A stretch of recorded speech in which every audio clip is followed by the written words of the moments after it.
Hi guys, this is Unboxing Tech. In this video, I have with me the Nothing Phone 2A, and I'm on the search for the perfect case for my new phone. First up, we have the Ringke Fusion X case. It's a pretty sturdy case that's fairly lightweight at around 33 grams. It snaps over the phone with minimal effort. And here's what it looks like on the white Nothing Phone 2A.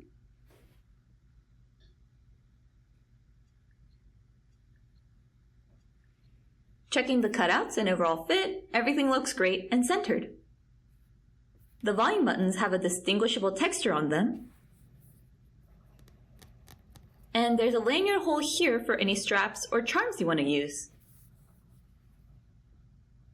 On the other side, you can see the, again, textured power button.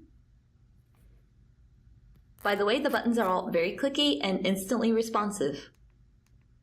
The sides of this case have an embossed texture that's great for gripping the phone. On the screen side, there's a very noticeable lifted edge at the top and bottom of the case.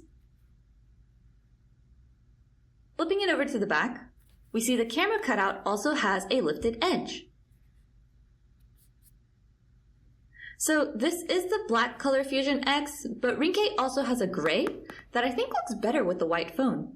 The TPU frames are opaque, so they won't go yellow over time, and the clear back is made of polycarbonate, which is also non-yellowing.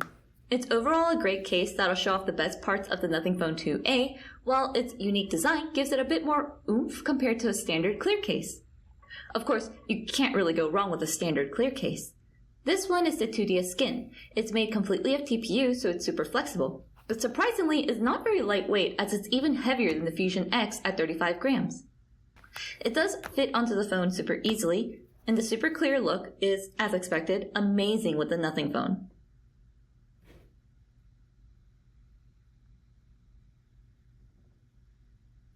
The cutouts and the fit of the case are very clean and well designed. The buttons are covered up with a clear TPU as well.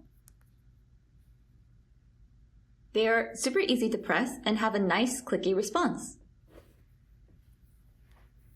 Along the sides are these grooved patterns.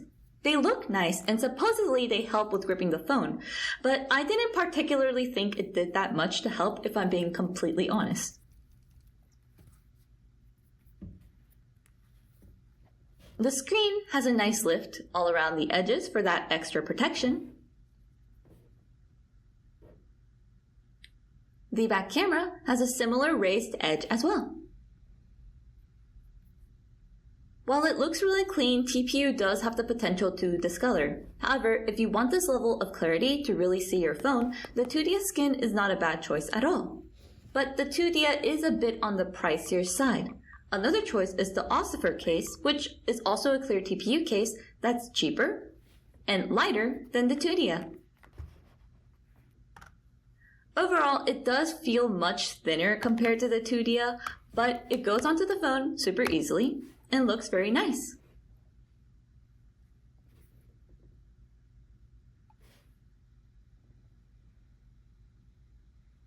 The fit is great, and the cutouts are all nicely made. On the left side, we have the covered up volume buttons.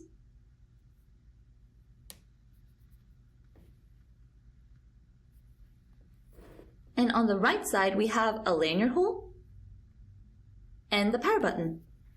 The button on this case isn't quite clicky, it feels a little squishy and not as satisfying to press. The sides have a sanded down texture on it, probably to help with the grip, but this also does very little for gripping the phone in my opinion, and it feels kind of weird. The edges around the screen are very nicely raised, however. And the camera also has a nice little fence around it. So this is pretty standard as clear cases go. There are these little raised bumpers on all four corners. These bumpers can also be found on the Tudia case, however, and when we compare them, the bumpers on the Osophter case are much higher than the Tudia one. Of course, there are many factors involved that may affect your decision, but the Osophter case is a strong choice if you're looking for a solely clear case.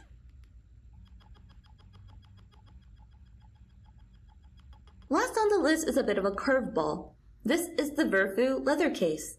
It's a hybrid case made of TPU sides and a hard polycarbonate back with a PU leather layer on top that feels pretty soft to the touch.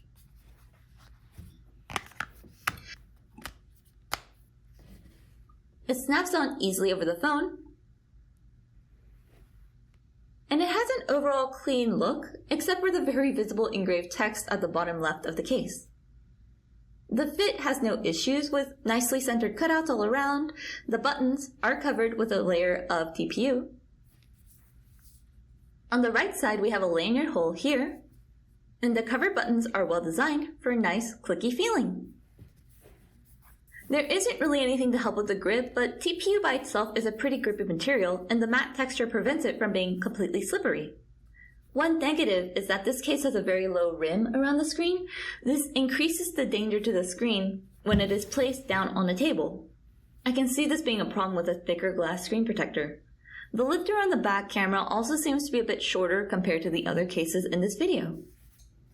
So the main draw of the Nothing phone is the glip function on the back, sending you notifications via light. The back of the case is opaque, but the cutouts are well placed, so you can still use the glip function without any issues with this case. And that's it for this video. I hope I was able to introduce you to a case for your Nothing Phone 2A. See you guys next time!